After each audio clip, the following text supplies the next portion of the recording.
Hey, it's Pat here. Just wanted to say up at the front here that we had some technical issues with Titus's mic about a third of the way through the podcast. I tried to minimize it as much as I could, but there's just some static that comes in and kind of sticks around in his mic for whatever reason. Sorry about that, and hope it doesn't ruin your enjoyment of the whole thing. It's not too bad, and again, it's only at the last third of the podcast, so sorry again, and we'll hope you enjoy the episode.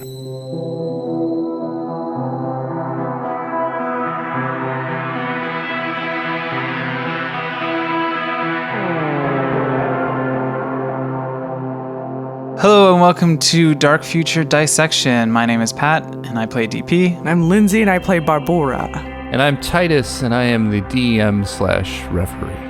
So today we have a special episode. For those of you who haven't listened to the first dissection, this is where we go back and we talk about what we were going through, behind the scenes stuff, answer questions all about book 2, and dig into theories that me and Lindsay specifically weren't allowed to look at, but Titus may have been following, and answer and talk about our favorite moments and stuff like that. So hope you're gonna enjoy it. We got a ton of questions that came in on Discord, Twitter, Patreon. Actually, nothing on Twitter. Wait, did we get one on Twitter? Yeah. We got one on Twitter. And Patreon, yeah. So I hope you all enjoy this. Let's start off with just talking, I guess, about what it was like to record this book, and how it, I guess, changed from what we were doing in book 1 to where we landed in book 2. I guess kind of what was going on while we were recording it and everything like that. And there's a lot of stuff. We'll try and keep it brief because we got a lot of other stuff to cover. But yeah, and definitely stick around for some announcements too. We got some fun stuff coming up that we are going to talk about at the end of the show. Mm-hmm. So a lot of stuff happened when we started book 2. We had a lot, I guess, less followers, less listeners. Yeah. COVID wasn't a thing. Before COVID times. We didn't have a Discord, and now everything's very different, I feel like. Mm-hmm. We had, I guess, seen some like positive comments about book 1 and gotten a decent amount of people kind of came in. But I guess it was a lot changed, and it was actually kind of a struggle, I guess, to keep it up at a certain point, especially when COVID first hit. Yeah, for sure. It was halfway through the book that we had to kind of take a hiatus and record a lot of things remotely, that's where the teenagers from outer space came from. Did we record that remotely? No, we didn't. No, that was part of the. I think what happened was, we took a break, and we recorded Teenagers from Outer Space. Then COVID happened. Okay, yeah, but it was still part. Yeah, and then I was going to say extend the break. Yeah, we extended it. So it started with Teenagers from Outer Space, and then it became Lasers and Feelings. The little one shots of that Star Trek game. That was fun. And then eventually we got back into the book 2. Lasers of Feelings was kind of a test of whether we could record remotely. We were worried about trying to do, DFD proper, and having problems with the remote recording. Yeah. We were doing little tests there, and then we felt confident enough to do that remotely. Mm-hmm.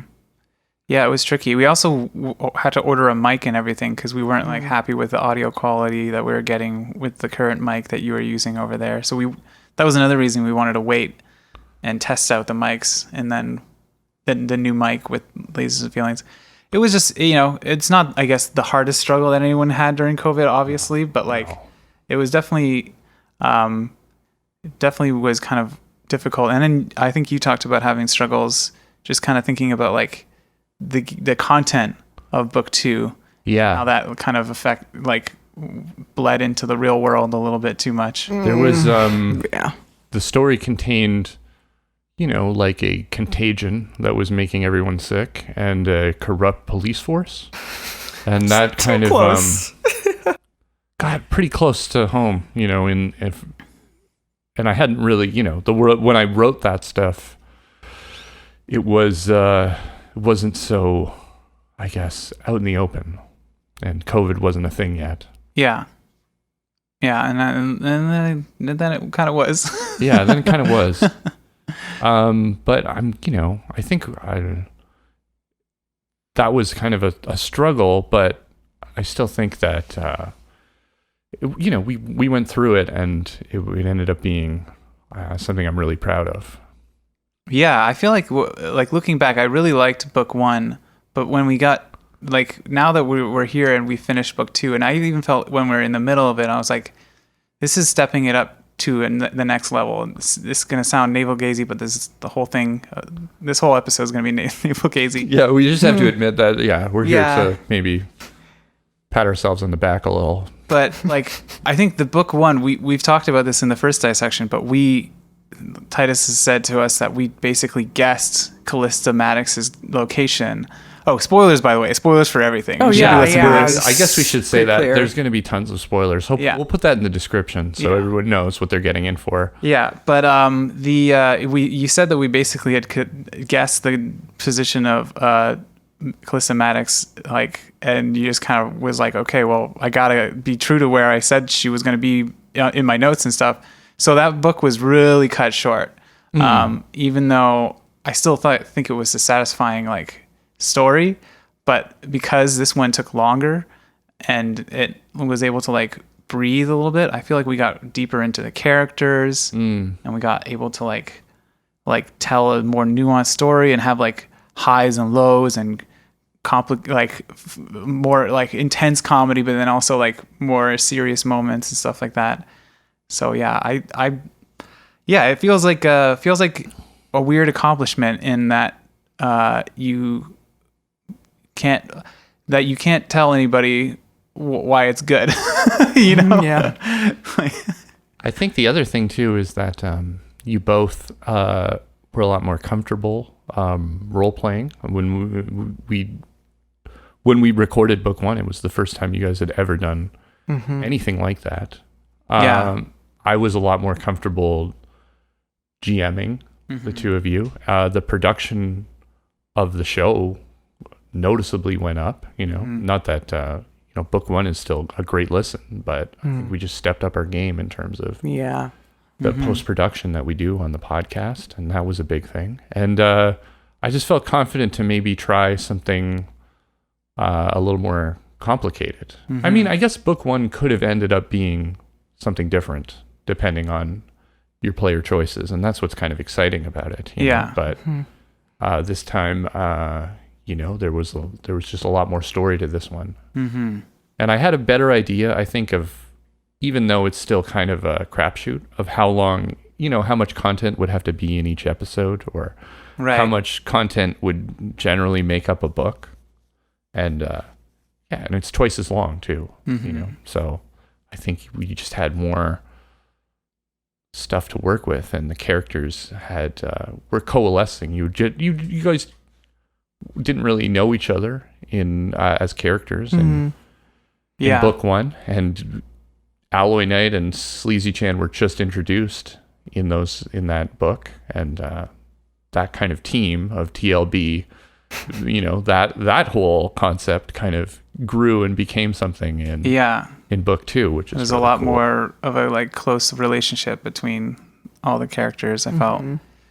Yeah, it's and the other thing that changed from the beginning of book 2 to the end of book 2 is just the audience and listener interaction and excitement and everything that has just changed and grown to be way more I guess just a back and forth versus before we would just read a review every once in a while, see a comment, hear it, see a tweet that someone did. We did have quite a few questions in the last dissection, though. We did. Still. It's just, I guess it's gone to a next level. It's a constant kind of back and forth, and it feels really supportive. Apologies in advance if we didn't get all of your questions and comments, but we tried. Yeah, I guess if there is something that we don't cover, we'll try to answer it if we can in the Discord later. We also did our first live recording. That was during the quarantine as well. It was remote. I think it was. That was remote. Could you tell? Yeah, we did that was cool. We did a one shot that was like a backstory for Barb and DP. That was cool. And we also just did a live kind of fundraising thing during that's right, during COVID, where we did some Q&A and that sort of thing. And everyone came out and really supported us. So that we just thanks again to all of you who listen and support us and keep us going. So I think that the biggest change from book 1 to book 2 is really the fans in a lot of ways. You know, that we've just, you know, when we were first doing book 1, people would comment, but I'm not sure that everyone there kind of got what we were going for.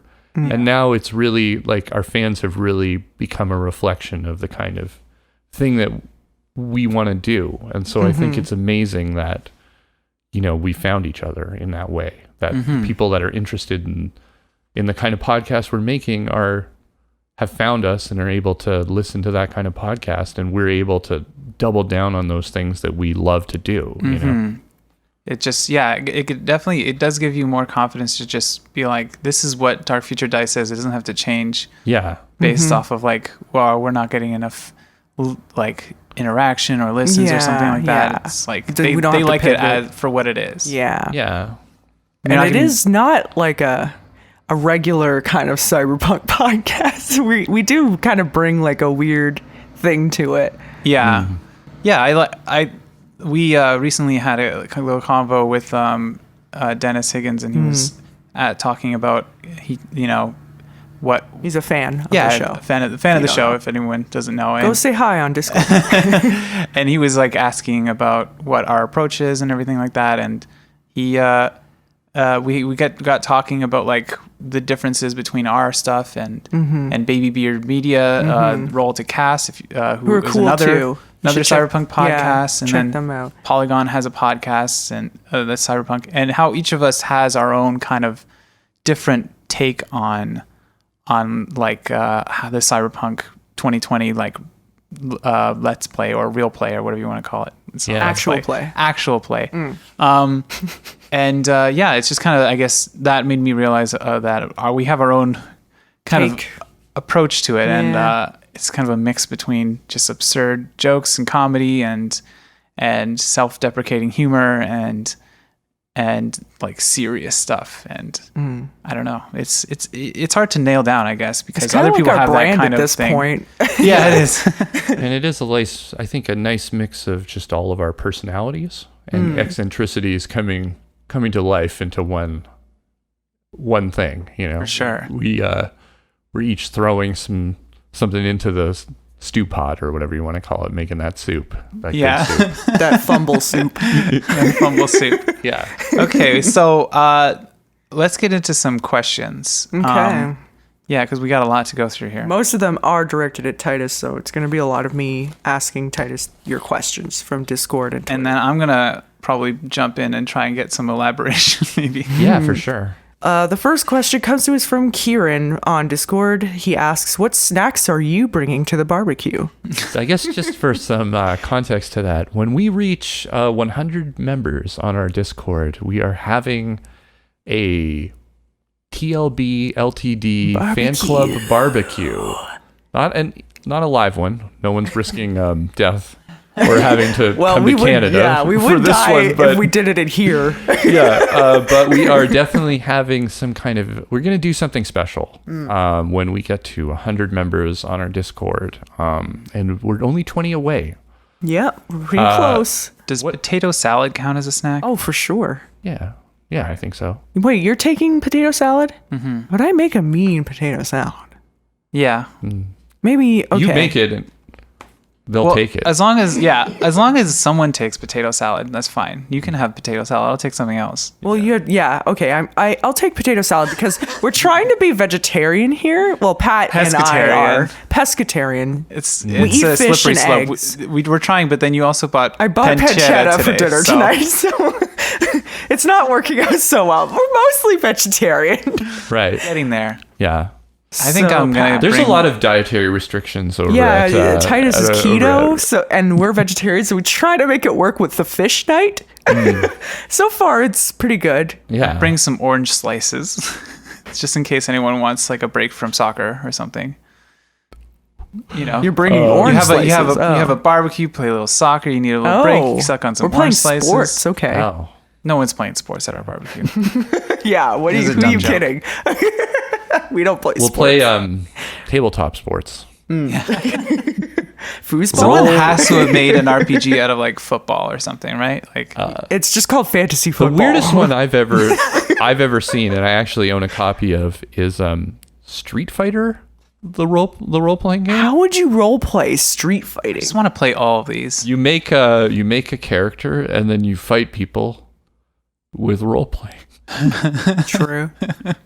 It doesn't work great. It was made by the people that made like Vampire and Werewolf, so it was a weird off-brand kind of. That was your favorite type of RPGs at one point, though. You would just play all the stupid ones, all the like movie tie-in and like stuff the like Star that. Wars one, Right? the Star Trek one. Yeah, I got into a bit of a phase for that.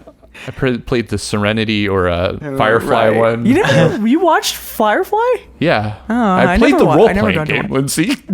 I just, for a second, I was going to call you out like, you didn't watch that show. You played the game, but I guess you did watch No, the show. I've watched the thing. And rewatched it and was like, wasn't like I remembered, but. I like how you corrected yourself. Okay, so yeah, okay, what are you that's bringing? What we're bringing. What are you barbecue? bringing? Yeah. Oh boy, some Parmesan crackers. Yes, I've yet to try these. Some boursin or boursin, whatever you say. Of some of that garlic and herb spreadable cheese. Oh yeah. I have a cheese cracker and good. some cheese. Yes, cheese on cheese. Cheese on cheese. This sounds so good. You have talked up these Parmesan crisp snacks so much now. I need to try this. Oh. It sounds so good. Yeah. Okay. Bring some next time. Actually bring it. Okay, sure. Yeah. Next question comes from Andre from the Discord. Spoiler tag, just in case. Yeah, don't worry. Was it set in stone that every Patreon NPC that came to NavFac with DP and Barb would be enthralled by the sleep study machines? Or did they just roll poorly on their cool? I'm interested in this too. Yeah, I'm wondering this. I didn't roll for that one because at that point, we were really reaching endgame. And so and I'll get into this more, that what I essentially tried to do, and this is sort of the parts that I didn't really roll because I wanted this to kind of be in there, is that I really wanted the NPCs in the game, at least some of them, to be kind of reflections of your possible fates at the end of the story. And so there was one major one for DP, but then for Barb, there were all these other ones that were in the same situation, that you could see, some would go crazy. Other ones would, you essentially could, it was there so Barb could see how deep this reality kind of bending idea had gotten to her. Wow. So it was I did it in order to give you a chance to just be able to show that in a bunch of different ways once you had reached the NavFac facility. There was also the numbers on the elevator, or the floors on the elevator had changed for you. You literally felt like you were in a different room. But I thought it would be interesting to see that happen. And also, I thought it was a nice twist to have it be that you feel like you're going to go in there heroically, and then you find out the kind of dark truth about it. So I didn't roll for their cools in that one, because in my mind they had gotten they had this plan in motion. They were so committed to this at that point. They wouldn't fight it. That they wouldn't fight it. Was the NPC that was a reflection of DP's fate, possible fate, I'm spacing on his name, but he's the guy that works for Dr. Hillman. Shane Deacon. Yes, absolutely. Knew it. Yeah, absolutely. I could see that. Yeah. It was a kind of weird kinship that we had. A very close, very antagonistic at times, but it was like. We can talk a bit about it now. There is a part where you kind of made a roll to find out about him. Right. And you found out that he, in Night City, was literally deep in debt and in a huge amount of trouble with the crime lords. And then later, he's working for Dr. Hillman and at the top of his game. You know what I mean? And now this like corporate stooge, essentially. And there's also parts where he is kind of trying to push you to do things, but like, doesn't want you to go deeper because he would be like, once you cross that threshold, you know.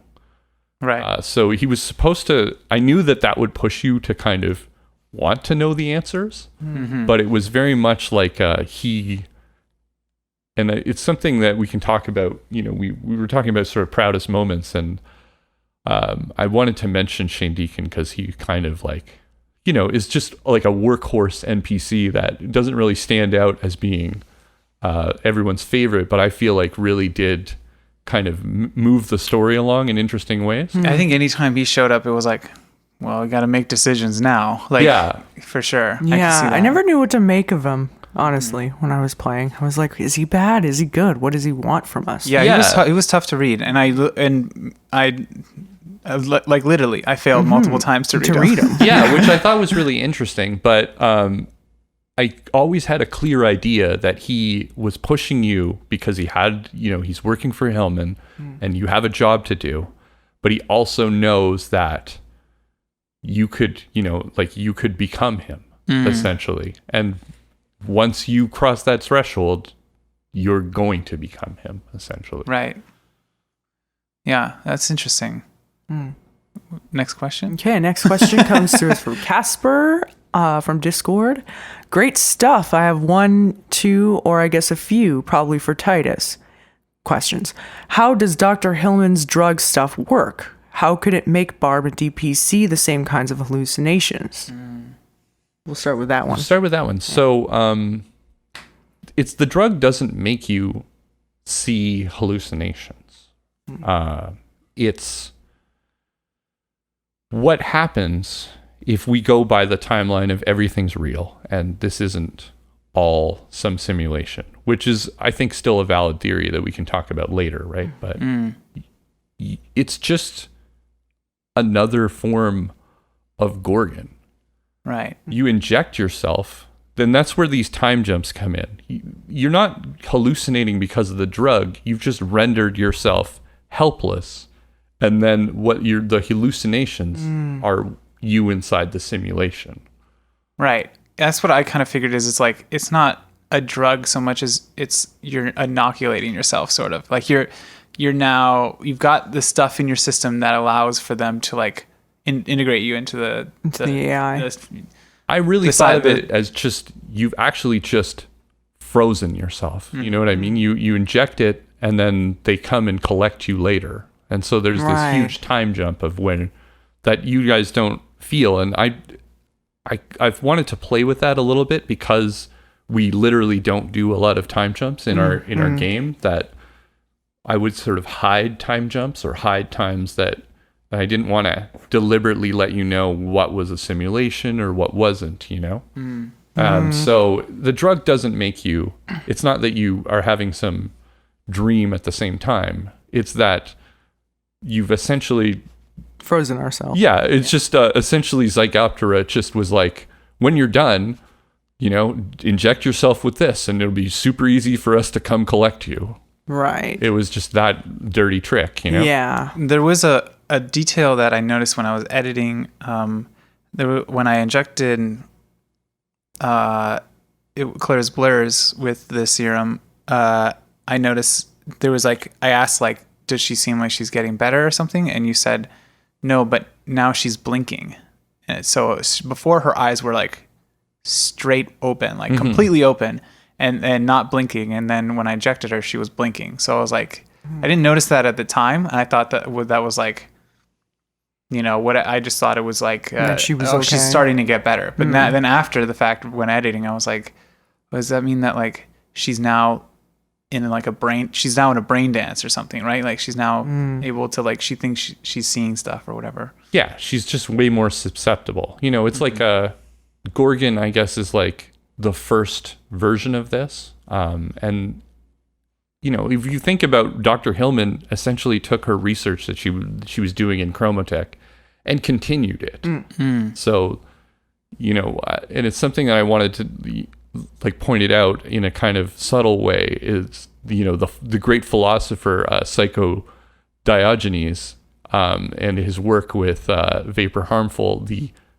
you know, just another dollhouse piece was to kind of indicate that there's really, you know, Hillman is really continuing this, and it's a cleaner version. You know, it looks a lot different than the kind of like gory or bad dark version that's coming that you know the doll maker's doing, but at its heart it's just a continuation of it. And you know, it's something that I guess never was pointed out in the show, but I felt like was kind of figured out. Was there was all this question that Alloy had at the beginning, like the damsel it doesn't make sense that all this information could be kept on the damsel. Like it can't house a computer big enough to store all of this information. So the continuation of that biocomputer, that is what the damsel is at its heart. You know? Yeah. See, like that. I won't elaborate too much more because we got a lot of questions to go into. But I definitely want to talk more about Dr. Hillman later. What happened to the AI core? It all seemed to happen so quickly. Did Alice integrate herself, or was it done to her when she stopped struggling? Yes. When Barb met with Alice, it was exactly what Hillman wanted. You know, was to shut down the defense mechanisms in the AI core. Yeah. So that Alice could be integrated. Yeah. That's what I figured. And for all of you, I guess, I'll read this part. And for all of you, I assume yes, but just to hear it from you, will Book 3 continue this storyline with DP and Barb, picking up straight from here, so we can find out how Alloy Knight is doing? So the straight from here aspect is a little bit less set in stone. Yeah. It kind of depends on how Titus wants to take the next book. There's always going to be some time jump between the book, you know? So it will not continue immediately, moment after. But it will star DP and Barb, It will of start course. DP and Barb. It will continue that story. Okay, next question is Don the Rock Johnson. A technical question. Will Book 3 be Cyberpunk Red rules? A story. Oh, yeah, we'll just do that first. One first, because it's 2 for 1. So yeah, I guess this is one of the announcements that we were going to make at the end of the podcast, but we can just say it here as well, is that yes, we will be doing Cyberpunk Red for the next book. Yeah. Yeah. We're very excited about it. We really like the rule sets that we read so far from the early copy. You know, if you have followed us on Twitter or on Discord, you know that we're going to be doing an interstitial arc or campaign, whatever you want to call it, called Fast and Furious that I'm GMing. And for that, we're using a beta version of Cyberpunk Red. So we're enjoying that so far. We so thanks to Artel Saurian Games for sending that over. But yeah, we're going to continue using that. And with maybe some homebrew stuff, but we'll see. And then the second question was a story question. Could Alloy have avoided his fate with a good roll? I wondered this too. I know the answer to this one. Yeah, okay. How do you? Yes. Go for it. 100% he could have. Like I could tell when it happened. When you edited it. It's not, because the thing is that I think that's one of those things that's cool about, I'm being very confident about this, but I'm pretty sure we talked about this already. But yeah, like it's one of those cool things that happens with role playing and trying to tell a story through it, is that seems like such a pivotal point in the story of book 2, kind of, because it creates a whole new issue that we had to deal with. But it was literally, I could tell it was literally random. Like me just being like, look into this thing, and he fumbled hard. Like the worst fumble. Yeah, is that correct? Am I right about that? Yeah, absolutely. Yeah. It's one of the really exciting things about GMing is being able to roll with these insane things that can happen, you know? So that whole thing with Alloy Knight was the result of me, like, a terrible fumble at a very inopportune time. And then one last part of our question from Don the Rock Johnson. Obviously, DP wasn't supposed to go to the boat when they did. Titus, because of what happened in book 1, did you prepare scenarios and encounters early just in case they chase threads earlier than expected?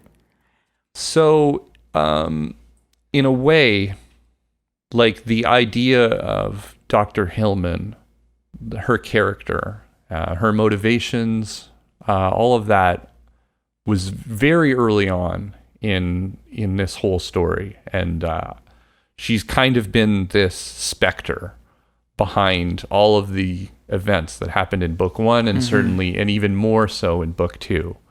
So that I had a very clear idea of that and what the damsel was.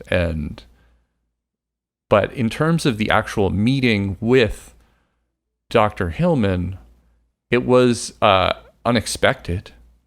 And it's one of the 2 moments that I felt like there were more, but the 2 really standout moments where you at different times made, I think, very cool role-playing decisions that really I loved, to see happen. And it was things that put yourselves in danger, but really were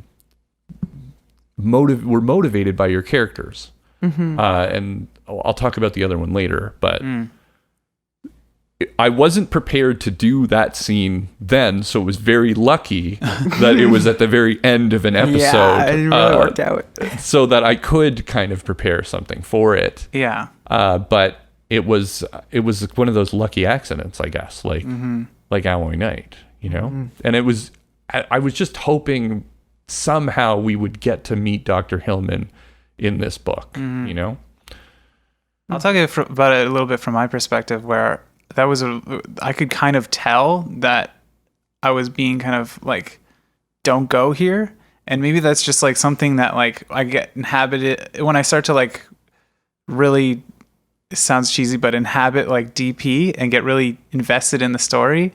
It's like, it's sometimes hard to like know the line between like, I shouldn't do this because it's going to screw with Titus.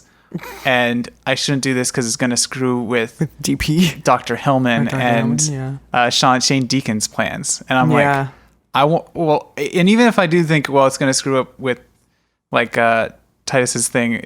Sometimes when it's just like, this is what DP would do. Like the fact that I think like DP really was like did not want Alloy to leave his site and felt really bad about him getting taken. And partially responsible because he gave the go-ahead for that like order to like look into the order that basically got his brain fried. Yeah. So it was like I'm not gonna let him out of my sight. So. And I think that I had to play it like Shane Deacon definitely didn't want you to go there. And I wasn't ready for it, but I was super glad that that's the direction that the story went in. And it was nice to have like just a bit of a break in between then to be able to write it and figure out the damsel. Yeah. But, yeah. Okay. So the next question comes from Walrus Gumboot from the Discord. Love the end of book 2. My in-story question is whatever happened to Vapor, Harmful, and Psycho? I wonder what sort of hijinks they got up to. Is this spin-off episode material? Just kidding. Unless... I'm interested in that too. Yeah, we can kind of put that in. I think the next question also covers what happened to all the NPCs who weren't listed in the creepy family reunion with Dr. Hillman from Dr. Satan RX. I can't remember who specifically was listed. I know that people. I remember it was like basically all the NPCs. Like, there were some suspicious absences. Yeah, like Sleazy wasn't there. It's odd. Alloy Knight wasn't there. Wasn't there either. No. Jericho was there, I remember. Yes. And I remember Roxy was there specifically, and Chip, and looking like Zen, a good boy, I think, was there. So this is something that I feel like I can't really answer right now because it does continue. It's book 3 material. It's book 3 material, it's essentially. Spoilery. Yeah. Can't answer. Sorry.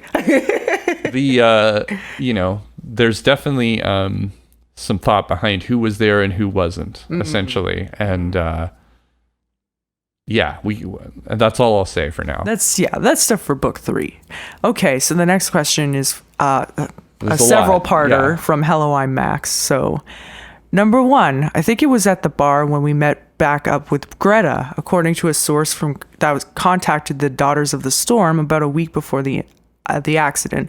An unknown person was extracted from the Chromotech archaeology and took on a new identity. They were thought to be in the area after the accident. Who was that? Dr. Caius? It wasn't Dr. Caius, because Dr. Caius was one of the 3 known members of the research team that were evacuated during the accident. Yeah. Sometimes, you have to, I think as a GM, deliberately have these story threads come out that have the possibility to kind of be wrapped up in book 2, but also could potentially be something that you could use in book 3, and that was a case here that I was doing, essentially, was creating a sort of a mystery person that could be used in book 2 if you guys had gone in a different direction, but being as how things turned out, is now an open thread to the Chromotech disaster. And I think it's in service of maybe answering some of the questions about what happened there, which I think we'll have a question about, and maybe I'll talk about that a little bit. Yeah, the next one is, did Dr. Caius cause the accident?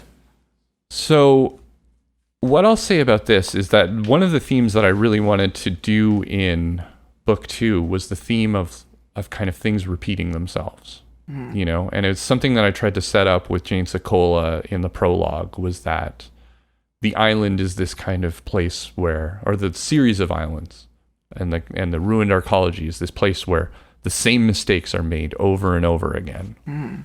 And I think if you look at what happened to Navfac at the end of book 2 and what happens with Alice when she has a bad influence, you can kind of piece together a possible scenario of what happened to the Chromotech arcology. If you look at the technology and what they were doing in terms of, the sleep study is a continuation of what they were trying to do there.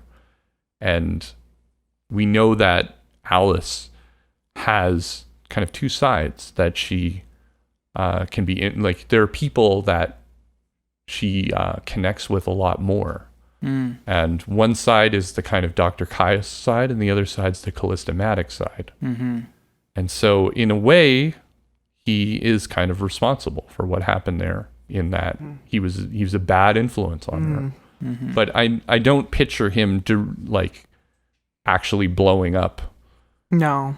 Pushing the wrong button. Putting the wrong button. I don't think he was the one. Or whatever, But, I mean, he made it out alive. So that's suspicious. So he's definitely suspicious, right? Yeah. He knows stuff anyway. But I think the Chromotech disaster was a very big thing that had multiple parts, that was bigger than just one individual. So 3, what exactly were the monitoring stations all over Arcadia doing? Was that data feeding Alice's VR? I wondered this too. It's not. That data is going to the damsel. It's not going to the ruined arcology.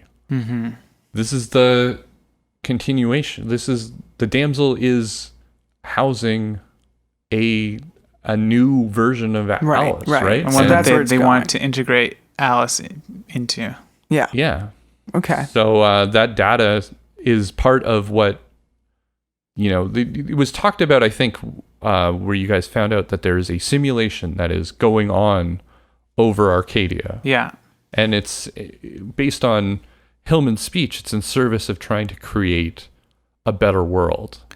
Bullshit. Yeah. Yeah. I mean, yeah, essentially it's kind of seeing what would happen if these new life forms were exposed to the environment. Right.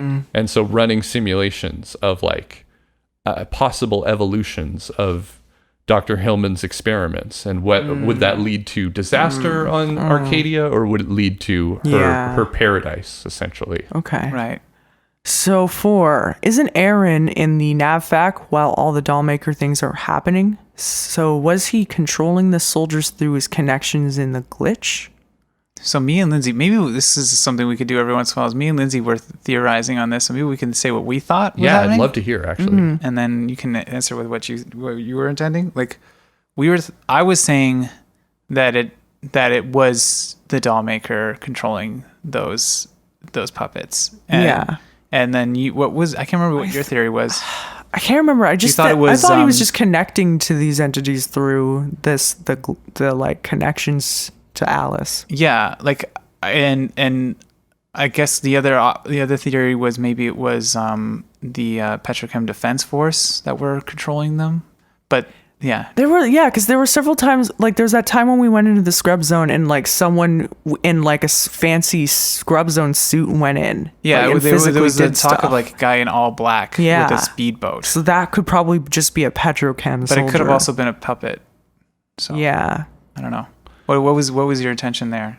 So it's something that like we never got a definitive answer, but I feel like I could kind of put this one to rest because I don't think it's going to be explored much in book 3 or whatever. But so early on, that you got like while Alloy Knight was doing rumors and trying to figure things out, you found out that there was, and it was something that I threw away and tried to kind of mask by being like, this is probably bullshit, but it ends up being, of course it's true, was that that people had broken into the training VR at the Petrochem Defense Force and were bragging about it. Oh, and so that was to indicate that training was compromised and was like the security on that was not as good as it should have been. So when you piece that together, what essentially happened is after the sleep study, Aaron ended up at NavFac under interrogation from Petrochem. Initially first to kind of like figure out essentially what was going on inside the sleep study because Petrochem wanted to continue it, right? Yeah. But through that and through his connection to Alice and through their various experiments, they created this kind of unholy trinity where they were essentially, that interrogation ended up being something that controlled them in a way. Controlled the Petrochem Defense Force? They compelled themselves to kind of believe that in Aaron's kind of crazy ideas. Right. And because when you think about how it works is that it takes your desires of what you want to accomplish, right? And it kind of like tricks you into doing things by making you think that you're moving towards something that you do want to accomplish. And so, there was that time when you met the chief of police and he was talking about how this is the most important case that we're working on, right? Yeah. They believe that they're trying to make the place safer. Yeah. By essentially recreating these memories for Alice.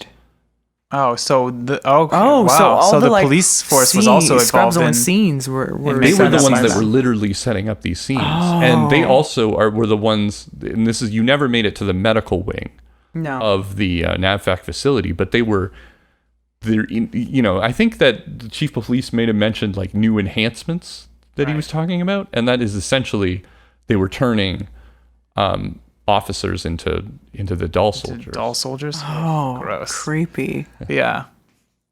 Yeah, I kind of thought, I mean, it's one of those things where it's like, that was never directly answered, but I kind of assumed, obviously, the police are involved in this, but I wasn't sure whether the doll maker himself actually ever made it out of the NavFac facility or if he was always there. He was always there. Yeah. And then the doll soldiers. And when I say the Petrochem Defense Force, it's really the ones in that NavFac facility. Because there's that other wing that November was Higgins, working in, that was outside of that. Yeah.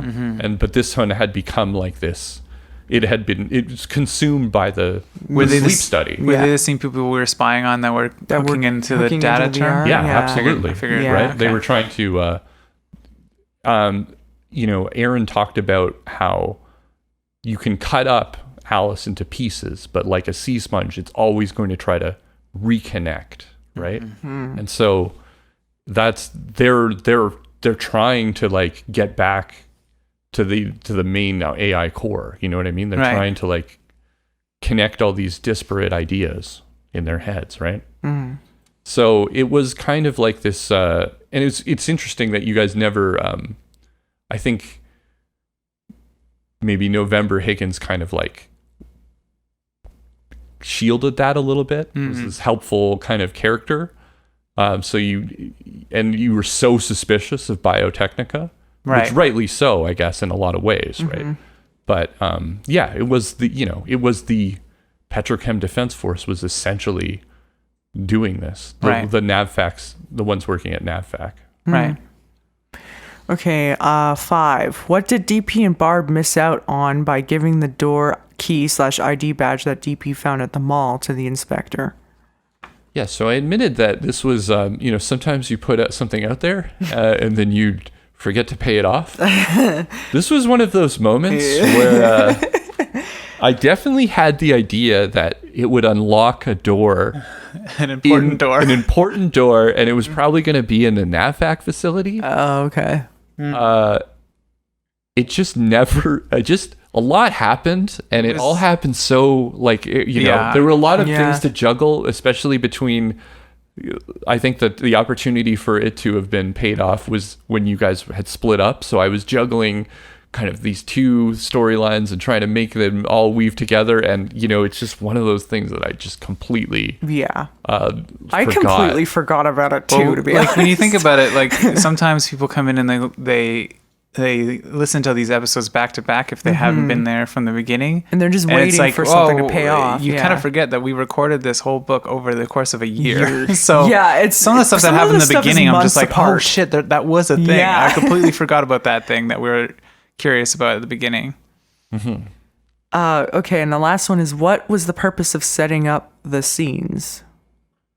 Oh, the doll. Oh, so this is one that we should talk about too before you answer. Yeah.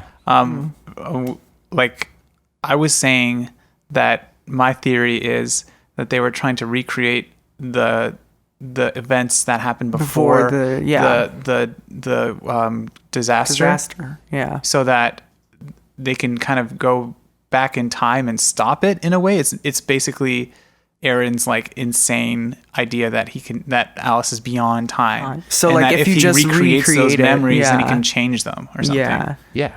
No, that's what I figured. That's completely it. Yeah. I think it's not just, but the only thing I'll add is that when Alice has lived her life connected to other people. And so her sense of time and place was through the information and data that she was receiving from the people in Chromotech. Mm-hmm. So when that no longer existed, she's just an incredibly intelligent mind without like eyes to see or ears to hear. So the concept of time is like, how do you measure that in that case, right?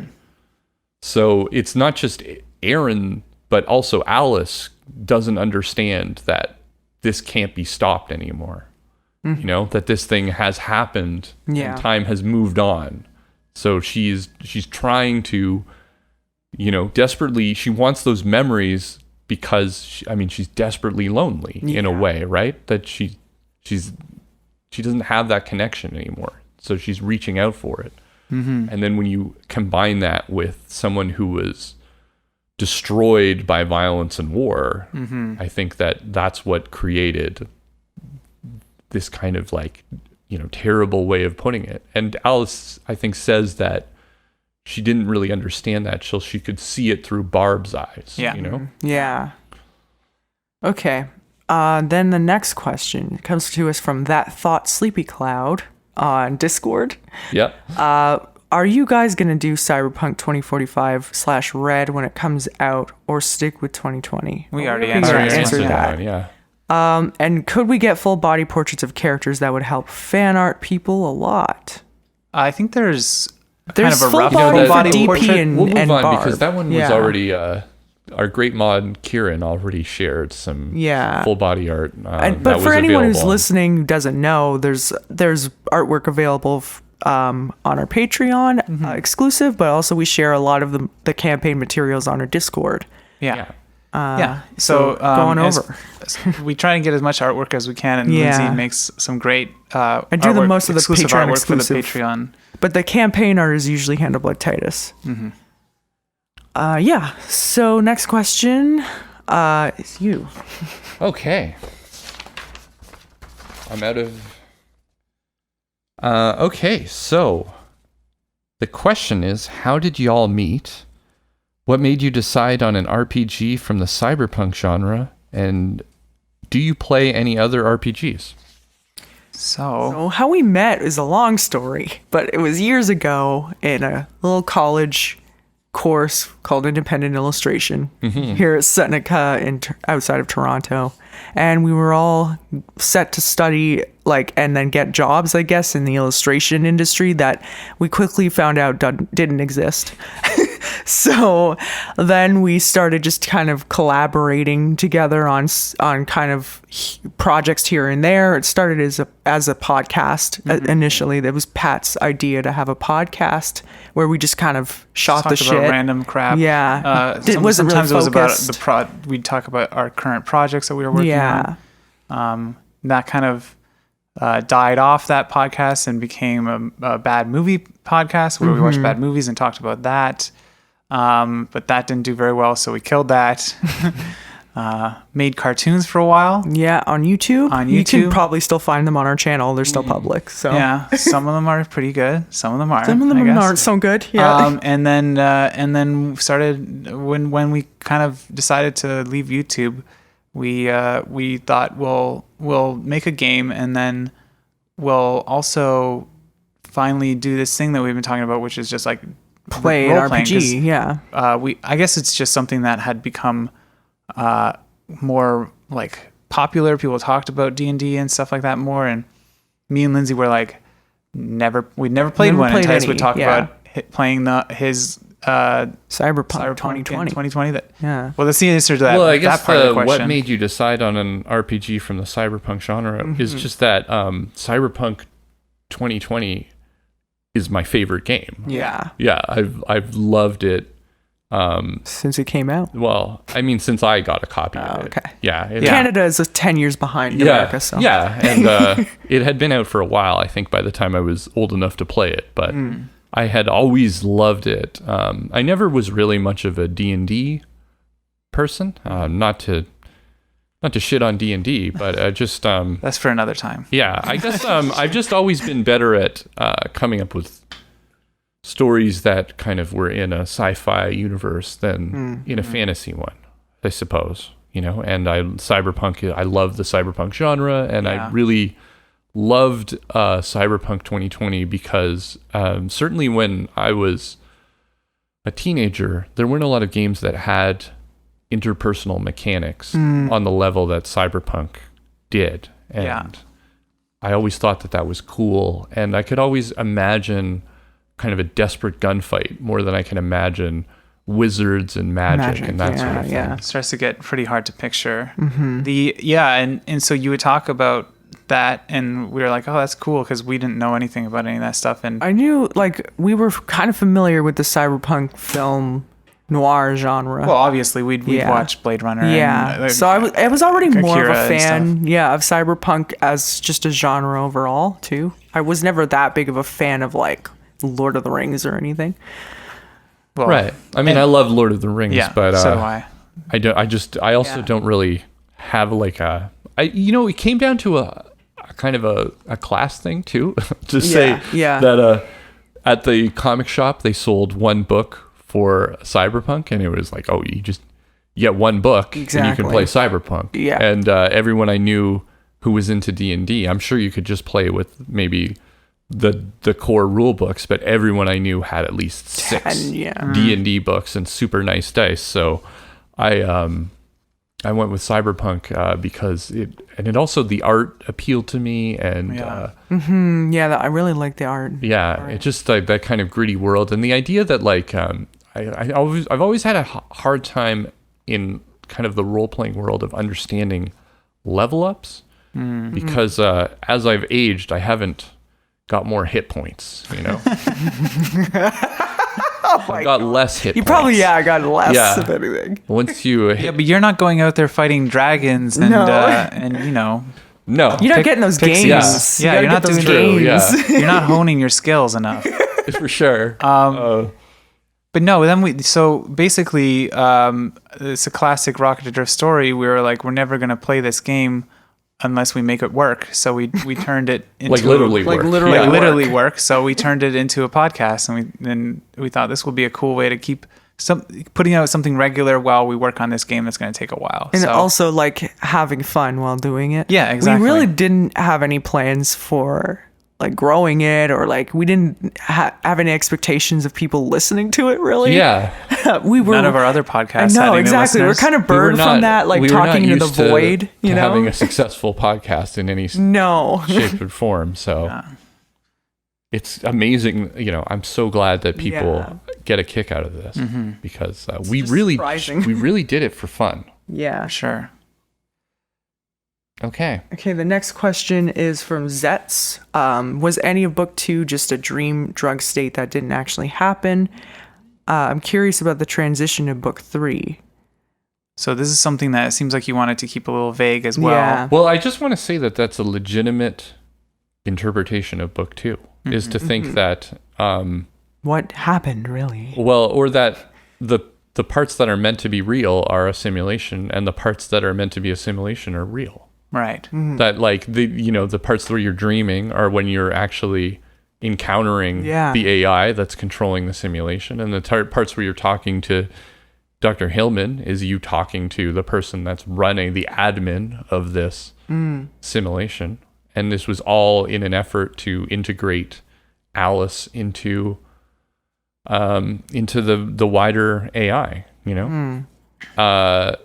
so you could certainly, and that ambiguity, I think, is it's something I wanted to do because I really like it in certain cyberpunk media when the characters aren't exactly sure of what reality is. Yeah. It's a cool concept.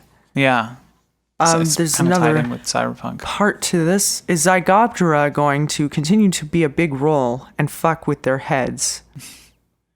So that one I'm going to not answer. No. Okay, that's fair. Because that's spoilery. That definitely gets into where book 3 is going. But it's I think it's, as always, it's going to be unexpected. I'll just say that much. And then kind of part of it, I don't know if you want to answer that either, but why do they have such a vested interest in DP and Barb even after they completed book 2's objective? Do you have thoughts? Maybe on this? We can speculate on this. What did you think, Lindsay? I just thought maybe we're like kind of the perfect mole, essentially, or perfect like fall guys or something. Guys, yeah. Like that's kind of where I came from. Is that like they saw these people that were just like primed to be the people that would be their puppets, basically. Like they know I'm altruistic and have a code of honor that I stick to because of my involvement in Daughters of the Storm, and they know that I have a lot of like stakes. I have a lot stakes. of. I have like I'm easily controlled. Yeah. Because of all the, I guess, like shit I'm in. It comes down to, those aren't wrong, but it does come down to Barb has a connection, like has that kind of connection with the Alice AI that's now going to be integrated into the bigger system. The bigger question is why did the AI decide to connect so closely with Barb? Well, Hillman talked about how it doesn't really. It's like a dream world. It doesn't really logically make sense. These things can mirror. She was using the example of your hometown of Hawaii, of Honolulu, and not Hawaii, that's a whole island, but Honolulu, right? Yeah. And how it reminds you of the ruined arcology for some reason. And that these things can be different. Barb is not Callista, but there's something there that like the mind makes those connections, and that's how Alice works, because it's not a logical computer brain, it's a biological brain that's making connections based on emotions rather than like the emotional importance of something. So Callista was emotionally important to Alice's development, and then she found a mirror in Barb. Right. Because and you could be on the surface very different people, but there's some kind of thing that connects the both of you, and some kind of qualities that Alice recognizes in the two of you. And when it comes to DP, you just have to look at Dr. Hillman's MO when it comes to she needs people to feel. There was a point where, like you were looking at the history of the research project where she is at the bottom row. And then in a few short, months is controlling the entire project. And she realizes at one point that she needs people in the criminal underworld to do the bad things that she needs to do in order to complete her objectives. And so like a Shane Deacon. Like a type. Shane Deacon. And so a desperate person who has just found some bad luck, who's a fixer and willing to do, some shady deals, is the perfect kind of person to be working for her. And then takes advantage of their situations. And you can look at that meeting with Dr. Hillman as being like, why would she sit there and tell you all her secrets? Yeah. Because you're in now. This is a job interview. Yeah. Interesting. Yeah. The next question is for you, or you read. From me. From you. Okay. Good question for all of us. Best fumble of book 2. Who asked that one?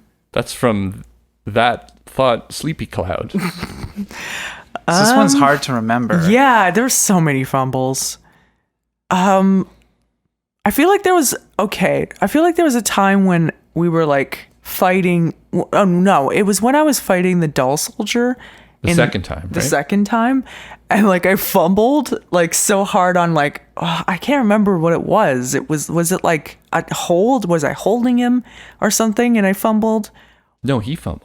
He fumbled. Yeah. And I wanted to say like I fumbled, but then he fumbled. It was like the best. It was so funny to me. My favorite I one, thought I was done, and then it was like, no, the doll soldier also fumbled. There was a lot of good fumbles in that one. Another good one was so funny. Another good one was the soldier that was just attacking the wall. Oh my god! Yes, I was going to mention that the one that just lit himself on fire, essentially. Yeah, I was talking about how the doll soldiers came first as tragedy and then as farce. Was that like the first time the doll soldiers introduced, it's so intense and scary. Yeah. And then the second time it turns into a clown show because of my terrible roles. I even said, I was like, that's what I always pictured, like some kind of imbecile clown or whatever. And you're just like, bumbling, oh, great. Thanks. Yeah. I was like, I was joking. Yeah. And then I think, but another great fumble was Barb trying to jump over. The chairs in the hospital. Alloy. The cot on the hospital, and essentially body slamming Alloy Knight in his weakened state. Still, like, feel the shame of that moment. It was so bad. I guess it's so much fun to see people just pile onto an NPC like Alloy Knight. Oh my god, yeah. He was having just the worst day. That's another good fumble. Not as funny, but when Alloy Knight fumbled his that one really changed the trajectory of the entire story. His hacking roll or whatever it was. Okay, and our last question comes from LH. This one's from Patreon. So I'm not sure their full name. They're just called LH. Yeah. Will you be getting uncursed new dice for book 3? No. I mean, I've been changing my dice up since book 1, and it really hasn't helped. I'm sorry. So shout out to Jillian, a friend of the show from Many Realms podcast. Many Realms podcast, if you want to check them out. Who we've played a few games with just IRL. Back when we could. Yeah. And she gave us a couple of dice. She's the 10, D10s. A couple of D10s for all of us. All of us have D10s. They're really pretty too. I like the They're really pretty. Really love them. So I've been using that one, and it actually has treated me slightly better than Titus's cursed dice. Every dice I've tried has been better than Titus's dice. I think Titus's dice is the problem here. I actually don't think that it's my dice. I think it's me. Yeah. No, I think it's your dice. If the dice has touched you. No, because when we were playing our latest game where I was a player, I decided to switch it up from my kind of GMing dice to Jillian's oh my god dice. Get ready. The luck doesn't get better. Let's just say that the streak continues. So I think it's just it me. Might be I just think you. I just I think when all have bad luck. When my parents made my character, they min-maxed me a little too hard and gave me a weird gave me game. a one in luck. Yeah. You gotta sage that shit. I'm saying it's just bad vibes. You gotta do some witchcraft, Yeah. Get a lucky rabbit's foot or something. Yeah, it must have been that witch that I upset. Pissed off. Okay, so the next question. Yeah, this one's for Pat. Oh, right. Pat has made some stellar soundtracks for the podcast. I'm curious about your process. Do you make a bunch of tracks and then pull one from the library that fits the mood? Or do you write them with specific moments in mind? So it's kind of a combination of those two. I have obviously the battle soundtrack, the battle song that I use for the most battles that I made a long time ago, and I just it's a battle, throw it in. And then I have some other themey stuff that I've just made that's just good in a tense scenario. So that's just kind of throw it in. But in book 2, I started to try and really make themes for characters and for moments and stuff like that. And that has been an interesting experience as a score, as someone who's trying to score or something, right? So for instance, I wanted to talk about Dr. Hillman, and maybe I'll use this as an excuse. When I first heard of Dr. Hillman, I first met Dr. Hillman as DP, I was like, she's a tragic character. And I'm not sure if I land on that now, but that was my intention when I made that her theme, the kind of thing that comes in when she's monologuing and stuff like that. So I thought she's kind of a sad character. She lost her sister. She's obviously not able to leave this simulation. She's lost her empathy. And I thought maybe she's bad, but just also kind of for a reason. And I don't know where I land on that anymore, but it was kind of where I was at there. So it's kind of I think that makes for an interesting score where you're just I don't know if this is really what the theme should be for her, but it is. And I think that it was great. I think it was perfect. Perfect, And another interesting thing was there was a repeating theme that was all over the second half of the podcast, which is dun dun dun dun. That theme. That's Alice's and the whole book ends with that. The full version of that. Finally, that was another thing I was trying to do is cut themes up and piece them out over episodes. Yeah, and it's like a motif. When it culminates, whatever that theme represents culminates, that is fully played. And so that theme was originally for Alice, it was going to represent Alice's culmination. But I had originally, when Dr. Hillman was describing Alex, it was kind of this eldritch horror, kind of Akira-esque thing of this blob that is just amorphous and evil kind of thing. So I originally thought there was going to be a scene at the end where it's this epic meeting of one of the characters and Alice, and it's going to be horrifying.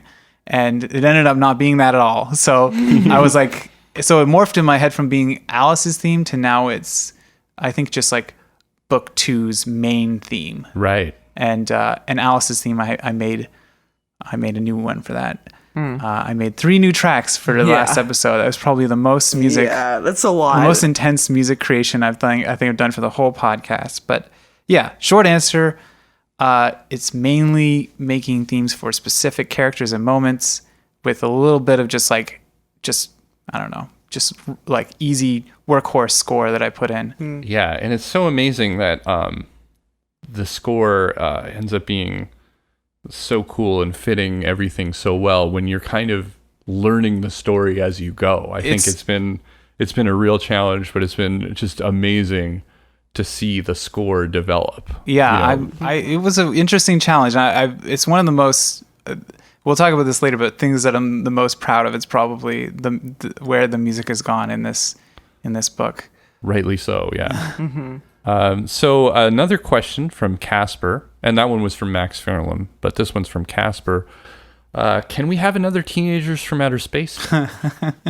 So there's some hardcore fans. Of I love to see. Yeah, I love to see it because I really felt after we recorded that I'd really screwed up with that one. I'm glad people liked it because it was a struggle to be a GM for the first time, recording an episode and with a new game and everything like that. I don't think so. To answer it quickly, because we're doing this, we're doing Fast and the Furious. That's what I wanted to try. I think maybe one of the kind of behind the scenes things that happened with that one is it's the only thing that I've ever edited content out of. Everything else I leave completely as we recorded it. But that one, because I was GMing, because I felt like the ending was kind of ended on a weird note, it got altered slightly.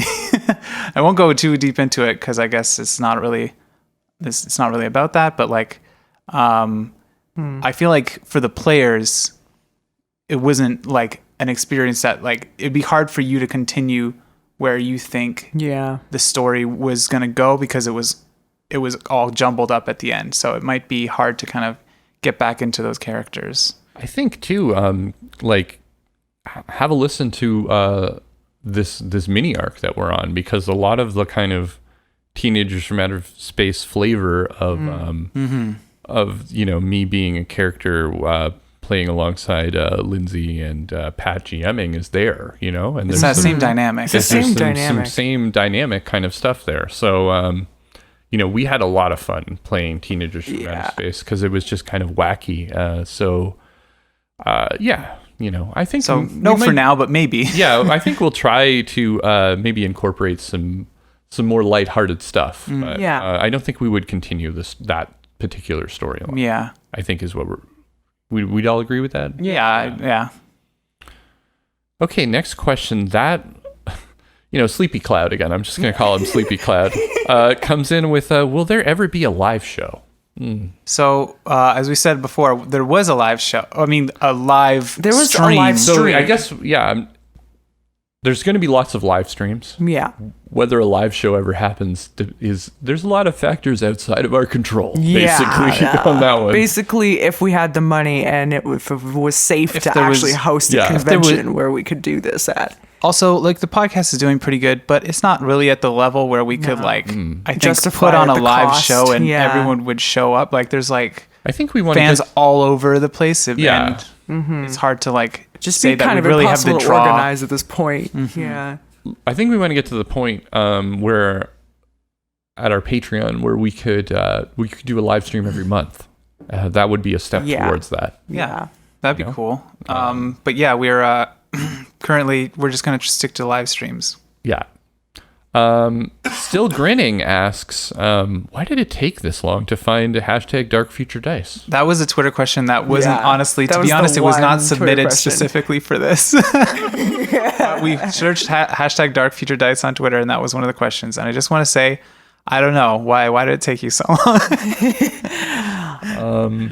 You should try harder. Because our SEO sucks. I don't know. Yeah, I think we've got some people out there that are shouting us out, and there's some ways that people can find us. But we could, I guess we could always use more help, from people to amplify the sound and let everyone know that fucking Dark Future Dice is actually pretty good. It's always cool to hear that people did find us though, because it does feel like we're kind of a little hidden gem in the podcasting world. Mm-hmm. And with that, I think we will go into what was everyone's favorite moment, and we'll also do what was everyone's proudest moment. Yeah. So do we want to read everyone else's favorite moments first from the Discord, or do we want to go straight into ours first? Well, we've been kind of doing, I guess, Discord stuff, so we can come back to it. Maybe we'll talk, and then we'll go through what everyone submitted. Okay, cool. So, my favorite moment, I think, overall, is the last moment where, not the very last moment, but the moment where Barb reaches out her hand to nothing to hold Alice's hand in the simulation, and DP takes her hand, because I just feel like that moment was like, it felt like it actually had like weight, and it felt like it was basically, for me as a player, for like DP had really like solidified what was important to him in that moment. It was like, I think there was just like, at least for like what I was thinking about for DP's thing, is there was a lot of complicated stuff going on. And when he calls Shane Deacon, he's like, he says, this is something I wanted to call attention to so that people don't think that DP's trying to take the credit for like doing all this stuff. Because he says, I did it.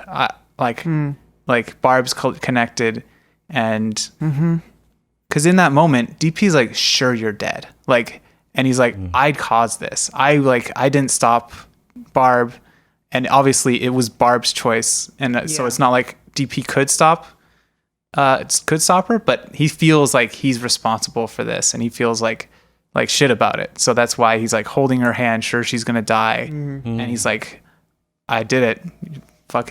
I did the worst thing. So yeah, that's my favorite moment. My favorite moment is probably also my proudest moment. I guess when we faced off with the first Dull Soldier in the scrub zone, and like I rolled like so well, and I managed to get that like stovetop on top of the Dull Soldier and pin it, and that it caused this like weird thermite fire. It was like so cool to me. Yeah. Like I liked that moment so much I had to like draw it. That was one of my favorite moments too, because it was just so Barb and so badass. Like one of the weird things is like about playing, we're such different players and we solve problems in such different ways that like the last thing I would have ever done in that scenario is gone to a stove and ripped it off the wall and thrown it on it. I've solved a lot of issues with just brute force in this book. So yeah, it was a great moment. My favorite moment, and it's what I wanted to come back to when I was talking about the 2 times that really stand out to me when you made just like these really great role-playing choices. And you make tons of them throughout it, but these ones just really stood out to me. The other one was when, Aaron was dead, the head off.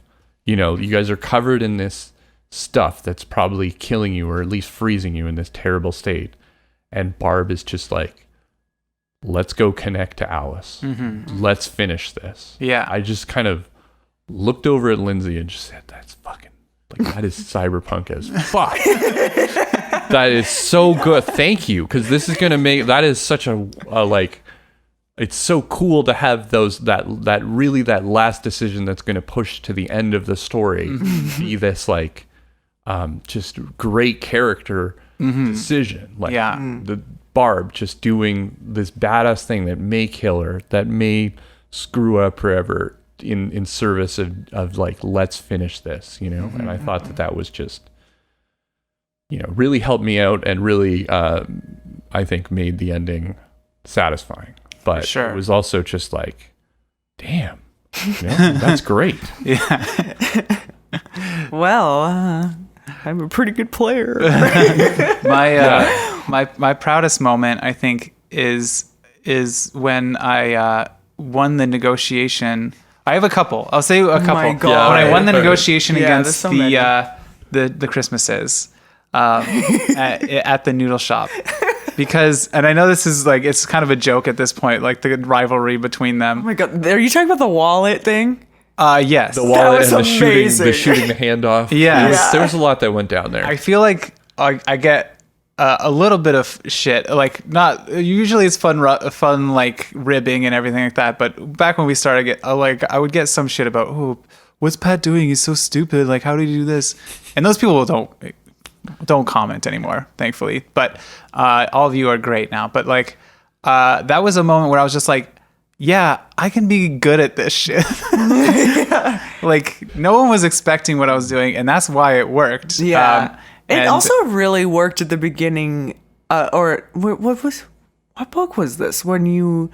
Oh, no, it was the book 1 when we got what's her name out of the... Ruby out of that was hotel. more kind of flying by the seat of my pants, though. That was like so funny, though. Yeah. It worked out so well. The noodle shop, I was just like... I knew what I was going to do. I had a plan, and it actually I pulled it off, and it was a kind of a badass moment for DP, which he never gets. So that's probably one of my proudest moments. That and shooting them both in the head, the Christmases.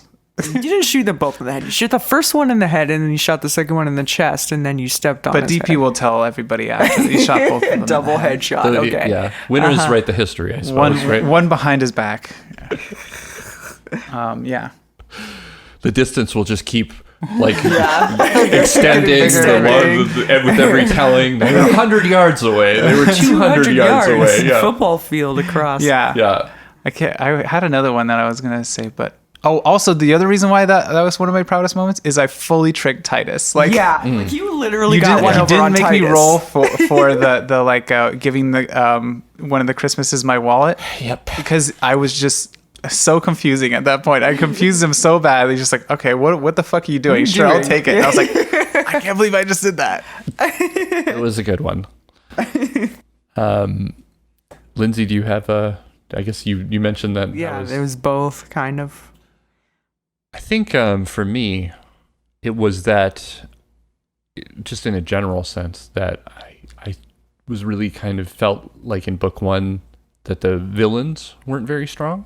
And I feel like I'm very proud of the villains in book 2. For sure. Yeah. You know, like I felt like there were multiple levels. You know, you had a big monster. You had kind of deceptive, kind of behind the scenes villains, like a kind of a gray area villain.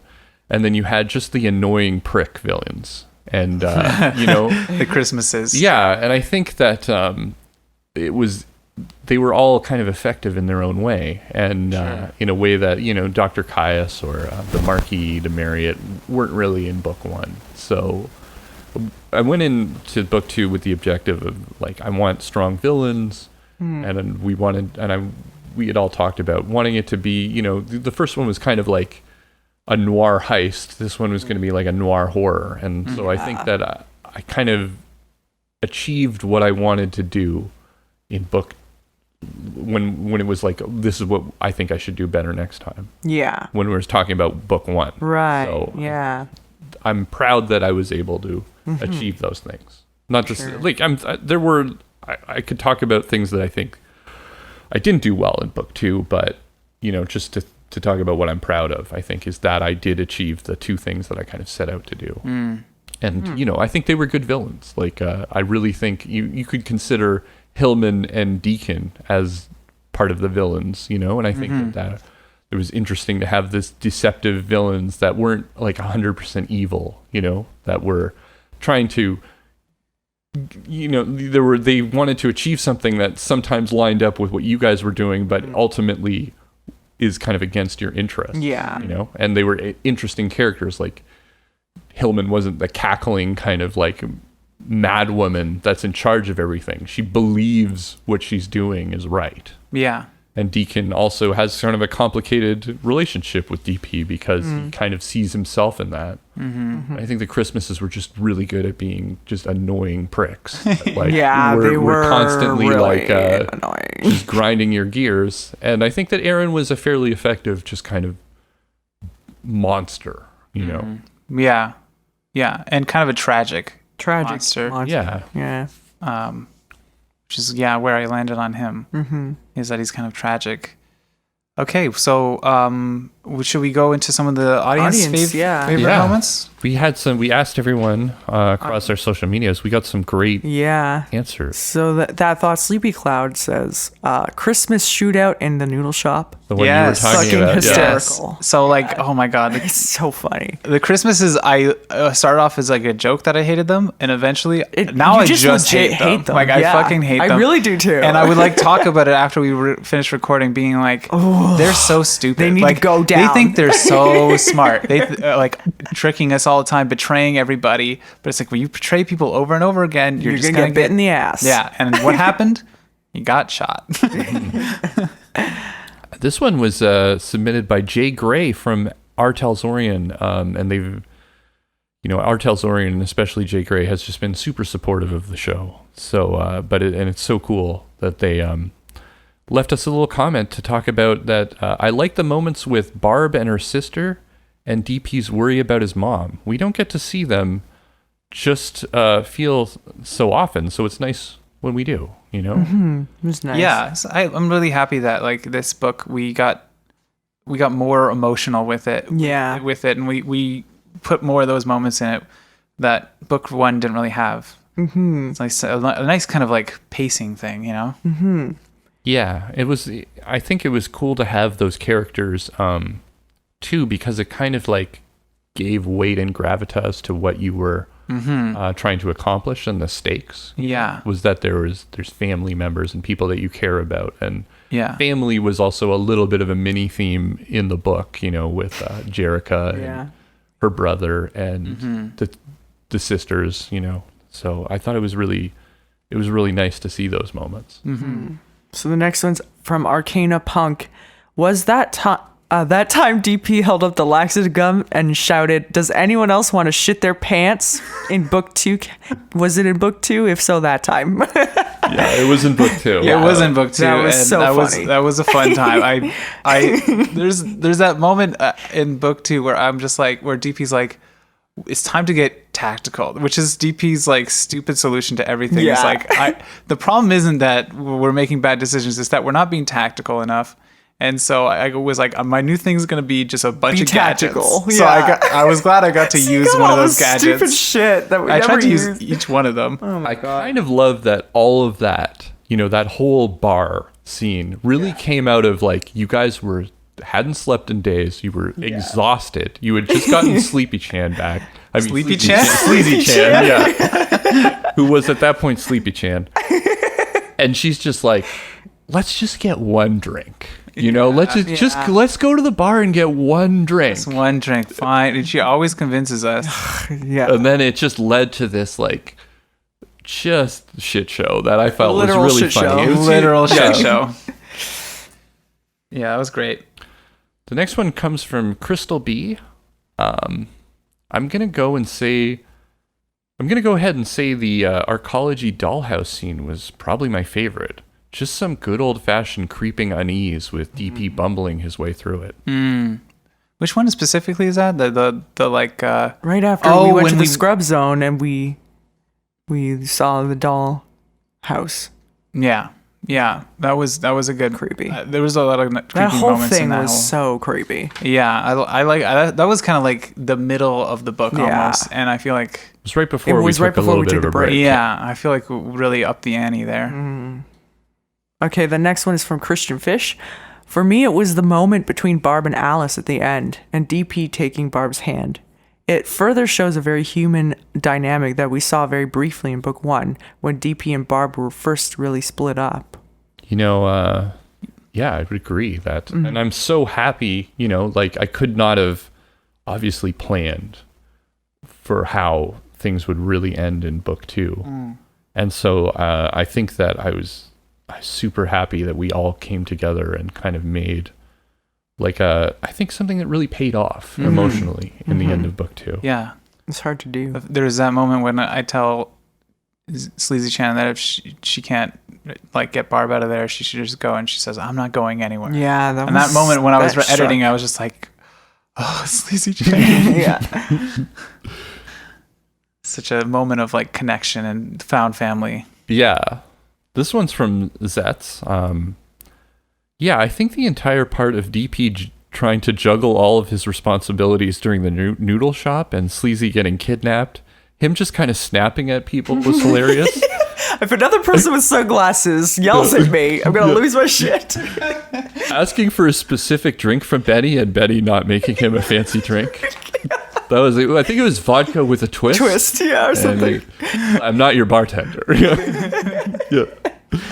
Also, when Sleazy gets kidnapped and she's clearly trying to play it off that she wasn't affected by the fact that she could have died and was so cold, it always hits me in the feels when she clearly lies about how she feels. Aw, yeah. Yeah. I like seeing a little bit deeper into Sleazy Chan's. Oh my God, I that saw moment, extremely deep into her psychology in that moment book one. when you critted twice on like your human perception on her. Yeah. You just saw into her soul, and I felt so terrible for her. Right. Yeah. It's nice to see that actually play out too. Yeah. That's cool. Yeah. I really like coming up with kind of like things that's like on sometimes even on the fly, like how Sleazy Chan reacts to certain things. Yeah. You know, one thing that I don't think ever made it in the show was Pat had taken some points in Japanese, and you were asking me, you were like, is Sleazy Chan Japanese? And I'm like, if you asked her, she'd probably say she's Polish. Yeah. Like, you're not going to get an answer there. Yeah. You know, I'm glad that the Japanese paid off. I really use those points well.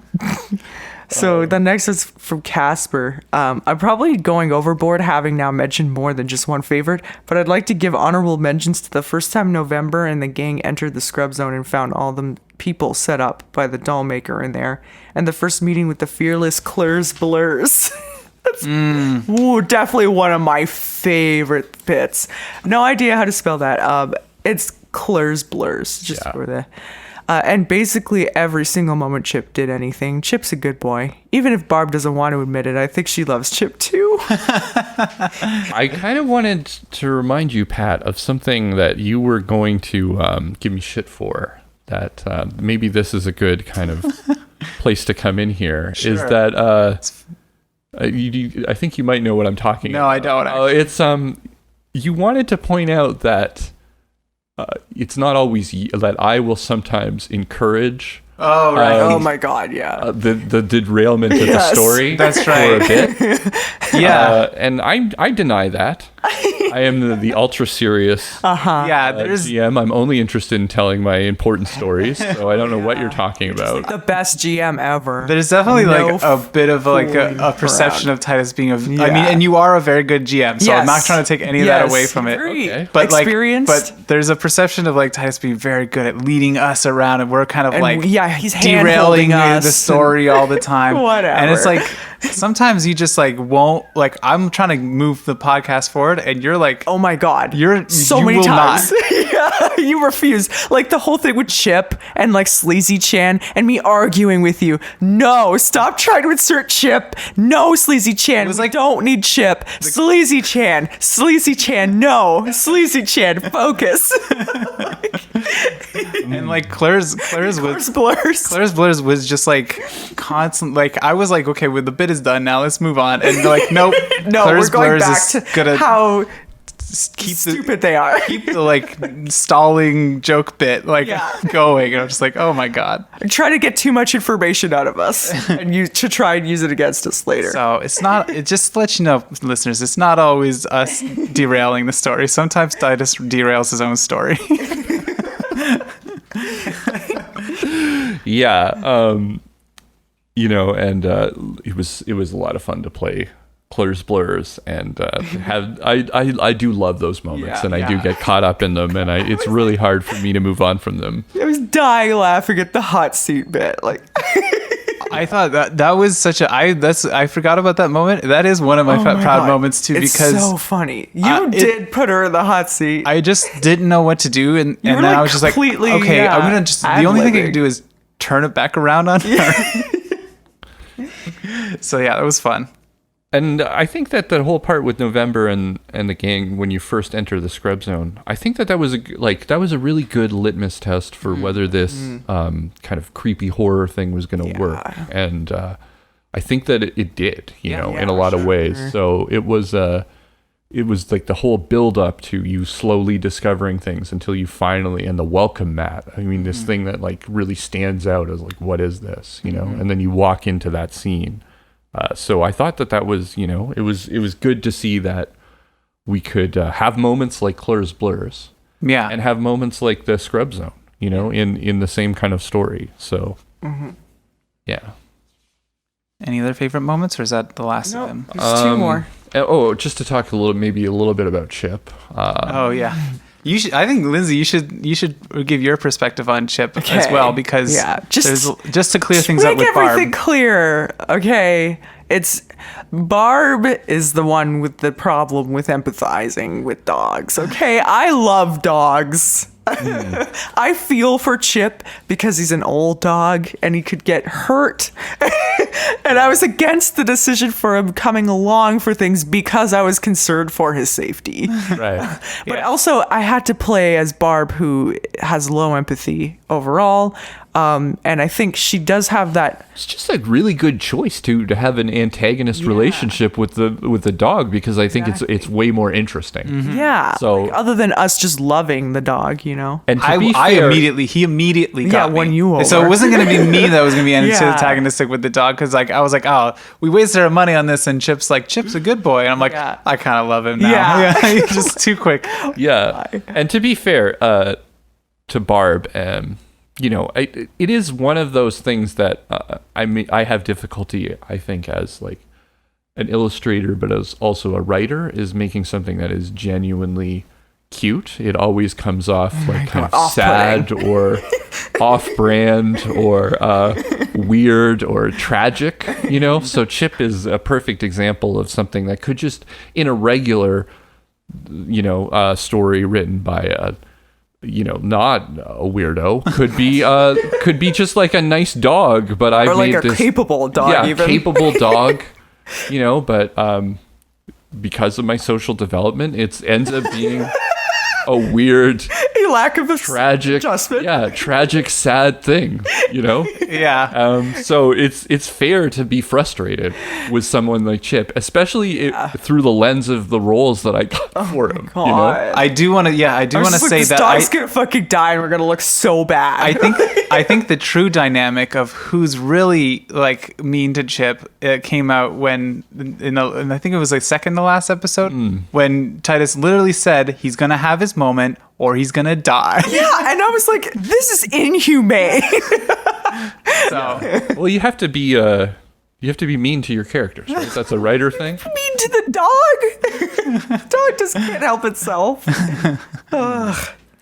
Okay, next question. I liked when DP got off the Aerodyne with Deacon, and TLB Limited is destroyed, and everyone is pissed at him, and Deacon is just sitting there smiling until he has to shoot a motherfucker. Freaking hilarious. That's from Walrus Gumboot. Yeah, that was pretty great. Yeah, it was really like a scary moment for DP, but like, or for me, like concerned about DP because I thought he was for sure gonna die. Yeah, but like in the hands of these stupid idiots too. Yeah, but it was definitely funny to just like. I wanted to like. I don't know if I said it after when I woke up and DP and Shane Deacon was still there, but I was like, "Thanks for the help." Like, really, yeah, like, come just kind of sat there and watched me nearly drown and shit. I think that there's a part of that haunts me because it was a missed opportunity that I felt like I didn't have the guts to really follow through on. And that is when I fumbled to throw you the folder, and you fumbled to catch it. I should have just had the folder fall into the water. Oh my god! No, that would have been the worst. I would have been great. That's what two fumbles means. Yeah. That's the Instead, it ripped open, and you still could have got the information from it. But I really should have followed through, and I felt like I was too. Too lenient. You know, it's a problem. Oh my god! Whatever. I like you guys, and I let you guys get away with too much sometimes. It would have been such a great moment if the folder, like with this information, would have just like we both just screwed up, and then it ends up in the water. And I was, sometimes I have sad showers where I'm just like, why didn't I do that? We need to stop recording. We're getting ridiculous. This one last good moment from Andre. I got to be a little biased here for a moment, but my most favorite part was when Barb talked to Roxy. Even if it was that one little exchange, it was so awesome to hear your character make an appearance. But the second most favorite part was the conversation between DP and Hillman. And when DP said that he was gonna come after her if anything happened to Barb. That was perfect role playing. It's really hard to pick one because book 2 is so full of brilliant moments. Oh, thank you. Andre's great, and one of our mods on the Discord server. So but thank you. I mean, that's nice of you to say. I really liked that moment. I really thought that came, like, bit of role playing came together well, and showed again like DP's like devotion to like the people, his new family. Yeah.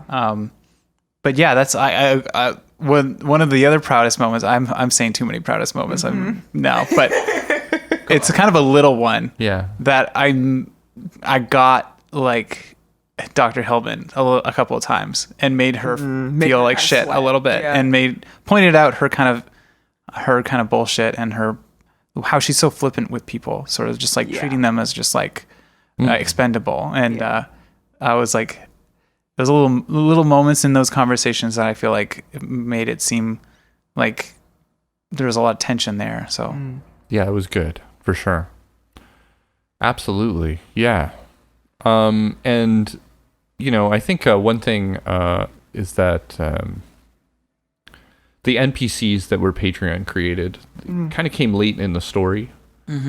So I'm really hoping to try to integrate it a little more into book 3 I think it was good, but it could have been explored more, but we just didn't have the time, I guess. We made that tier like when we were a quarter, like almost like in the last quarter of it. So it took a while to get them together, and then by the time they showed up, we were almost done the campaign. But they will show up again, so don't worry. And I think I'll offer the ability for people to, if they want, and we'll put this on Patreon, but if they feel like they want to change their NPC between books, and send me a new one or something, then that's totally possible. But I do have plans for them, and so if they're happy with how things are going,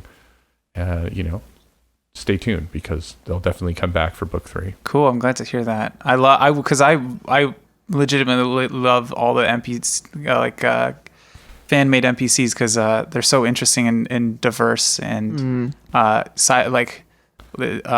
for example, is really like fashion as hell. Like all the pink and everything. It's great. And there's that moment. It's another funny moment from like a pretty genuine moment from you, Lindsay, where I think it was Zen, using his like robot arms, or no, his leg, his robot leg, like with the blade coming out of it, and Titus describes it, and you were just like, holy fuck. That's so cool. And you're like, I feel like I gotta do something with my finger blade now. Monofilament blade. So I love it. Be happy to see them come back.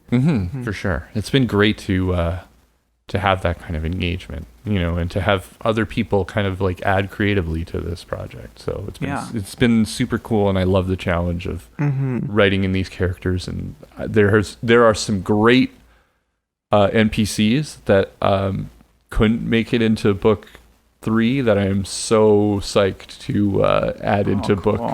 I mean, couldn't make it into book 2 that I'm so psyched to add into book 3 that have been some great stuff coming up in terms of like the fan-made content. Awesome. So the last thing, I don't know if we want to go through this, but there was some theories. Maybe we should shout out some interesting theories or something.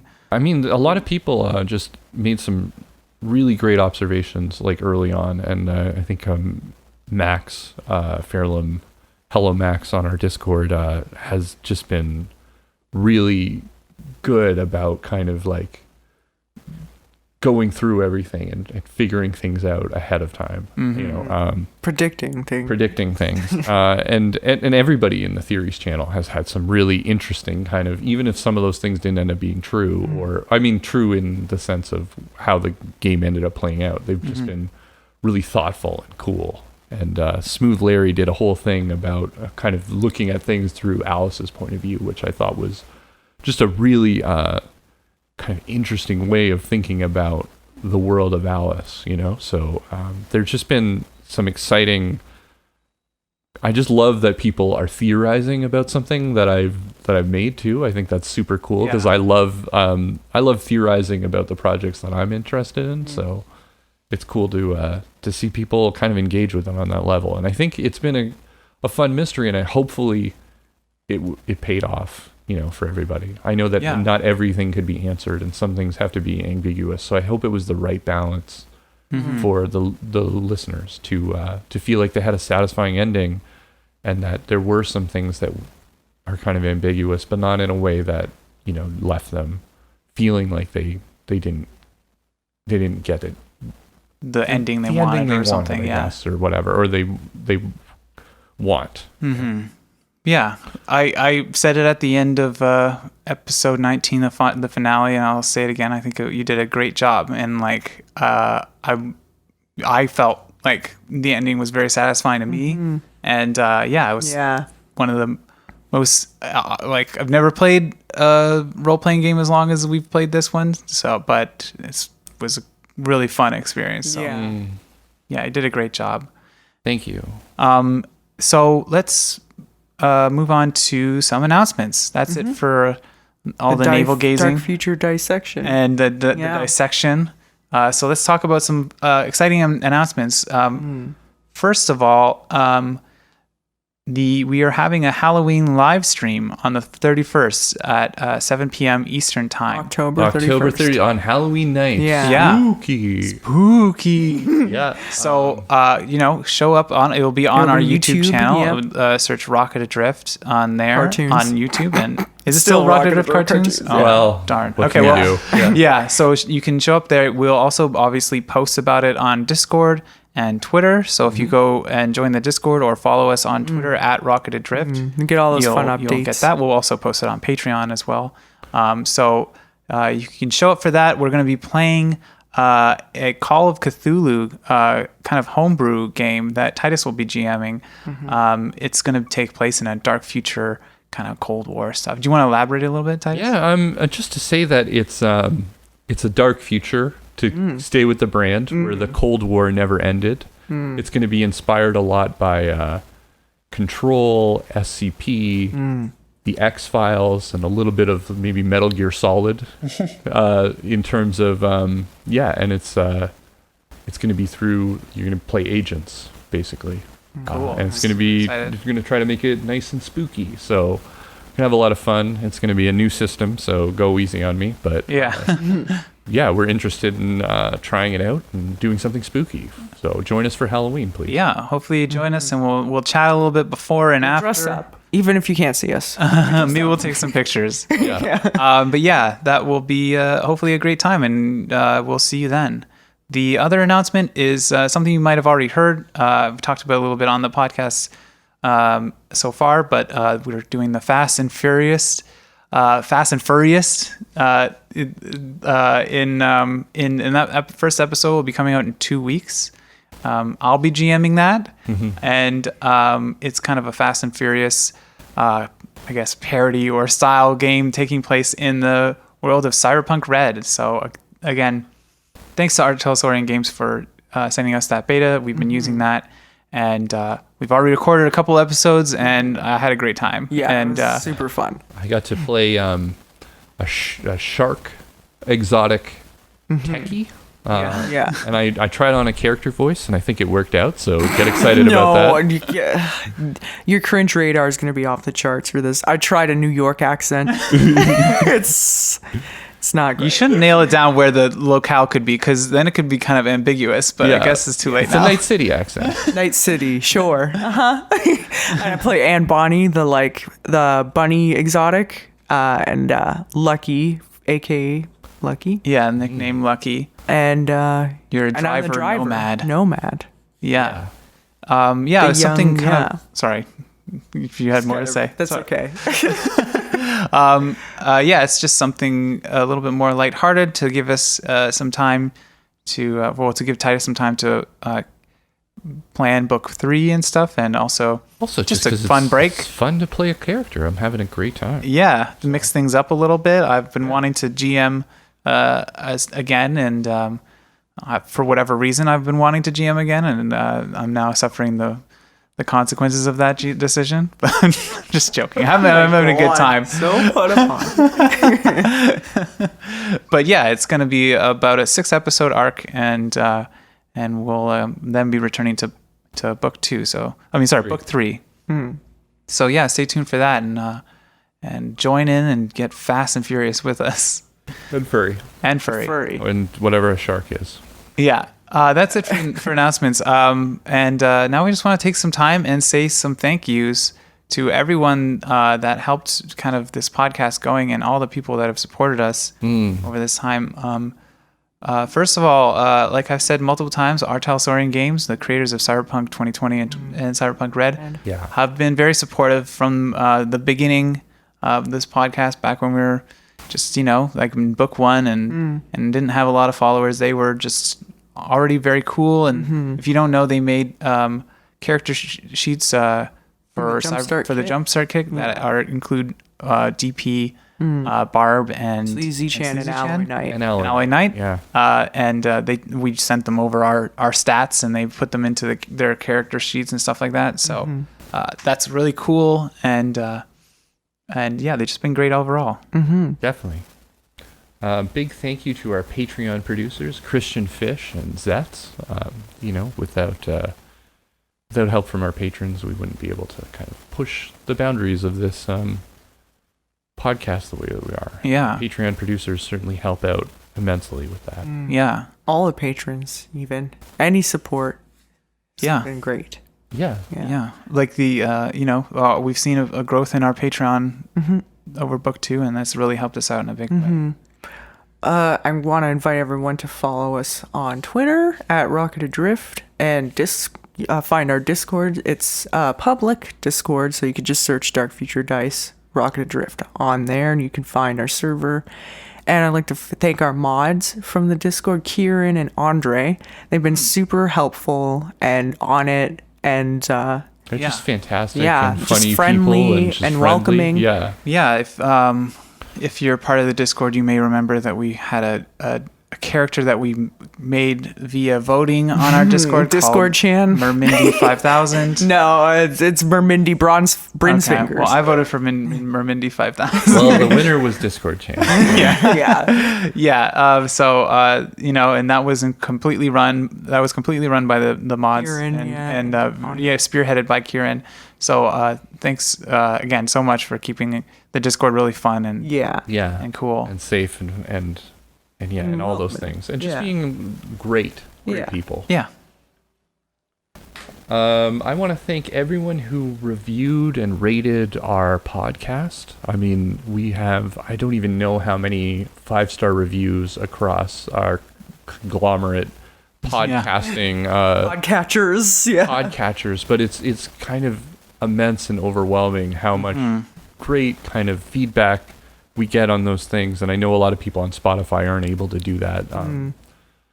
So I don't know what to say about that. I wish that Spotify did have some kind of rating system to let everyone know, but it's just great when people do that, because I think it really helps other people to kind of take the plunge. I know that like an actual play podcast is a big commitment, and a lot of times, it's hard to get into it at first, but seeing those ratings just gives people the security blanket to know that, hey, maybe I'll try this out. So it really does help us out immensely, and I want to thank each and every person that does that, and even, leaves us a YouTube comment or any of those things. We read it all, and it really does affect us in a positive way. Yeah. I know that I definitely get a little pick-me-up and get excited about doing the podcast when I see someone just having a good reaction to it out there in the world. Yeah. Very encouraging. We can't respond to all the comments and everything like that, but yeah, we read them all, and we try to at least give them likes if we can and stuff like that. So yeah, I thank you to everyone who shared the podcast and told a friend. We hear every once in a while, it's like, oh, I got my friends into this podcast. That's cool so good. And great to hear. Keep doing that. Yeah. Well, one, it just helps us grow, and more people will know about the podcast, but it's also just so cool to think of, like, because I share podcasts I like with my friends and stuff like that. It's cool to hear someone's doing that with ours. So. Yeah. It's like one of the greatest compliments, really, that we are worthy of you feeling confident that you would go to one of your friends and say, check this out, like, so. And I think that more than anything, that kind of recommendation, it means more than any other kind of thing that you could do, is to specifically friend to friend say, I think you would get a kick out of this. Lastly, on a more personal note for myself, I just want to thank everyone that was supportive.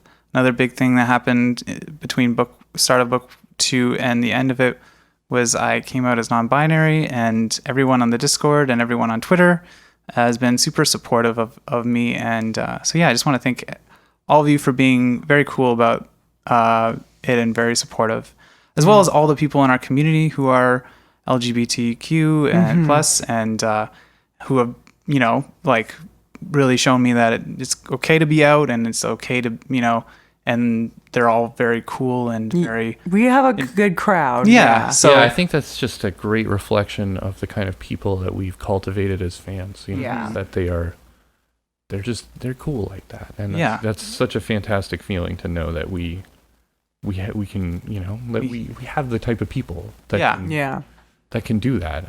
For sure. So, I guess, again, a big thank you to everyone. This has been just what a crazy ride. From the start of this podcast to here, and we're really excited to keep it going. And we're excited for you to join us. And I think just also in that thing, I know that I could do better with the representation, in the podcast, and I'm going to try to make an effort in that in book 3. It's something that I think sometimes, you, as a cis white guy, you can be afraid of doing it wrong. Right. So, but I think it doesn't make sense to be afraid to try. So it's something that I want to commit to doing in book 3 is to expand the representation, a bit, because the community, I think, deserves it. And you guys are great. I love you all. Yeah. Big hearts all around. We'll see you in a fast and furry future. A dark and spooky Cold War future. Spooky Cold War future. And in book 3. Please continue to be awesome and to stick with us. It's been a great ride. As we always say at the end, trans rights are human rights, and Black Lives Matter. Love you all. Bye. Bye.